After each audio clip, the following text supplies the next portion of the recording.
welcome to the tutorial flow of control, and we are going to cover flow of control in the C++. This is the next chapter that we are going to study. Now what we will learn in this flow of control chapter is the way the statements are being compiled and executed by the compiler, that is the C++ compiler. So what we see is statements.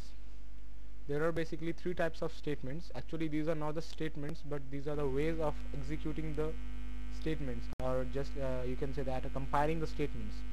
So first one is the sequential statement, and then the second one is the selective statement, and the third one is the iterative. Now we see the sequential statement in detail. Like you know what is sequence, like one after the other, like 1 2 3 A B C X Y Z, whatever you want to say. So like if there are some statements, like first statement, second statement, third statement, they will be compiled or executed one after the other in a sequential manner. For example, like statement 1, then it goes to statement 2, then it goes to statement 3. So it's the simple sequential statements that actually, you know, always there is the compilation occurs in sequential manner only, but there are loops that provide some different path to follow, path to the compiler to follow. But there also in the body loop, the programs and the statements are compiled sequentially only. And the second one we were talking is the selective statement.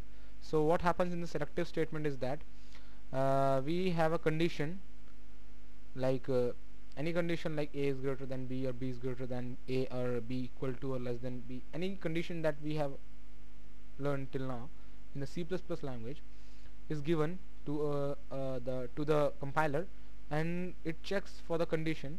If the condition follows the true, then it follows a different path, like this, as I have shown here, and then the body of the loop under the true condition is executed, and inside the body also the statements are there, and those statements are being compiled. You know, I have already told you that sequentially they are compiled.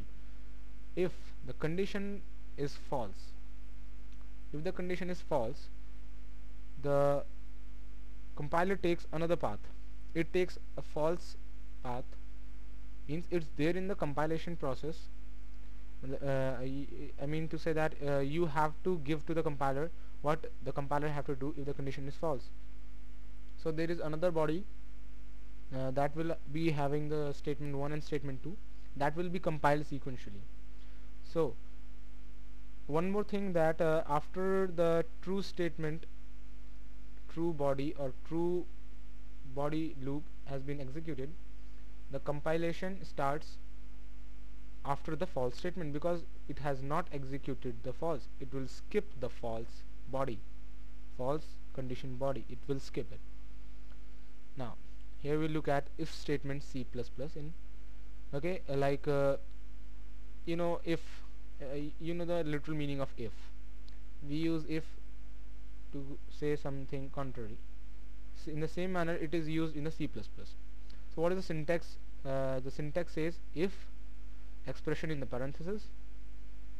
Expression may be like, expression is your test condition actually. So let me write condition. It's the condition. So if condition, if the condition is true, it will just execute the statement.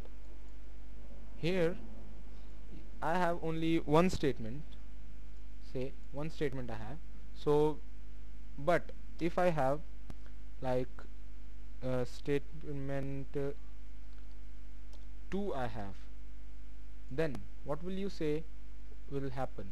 If the condition is true, then it will execute the statement 1 only. I mean to say that under the scope of if condition there is only one statement. So if you want to consider both the statements inside the scope of the if statement, you have to put the curly braces around the loop, around the statements. So this curly braces constitute one loop.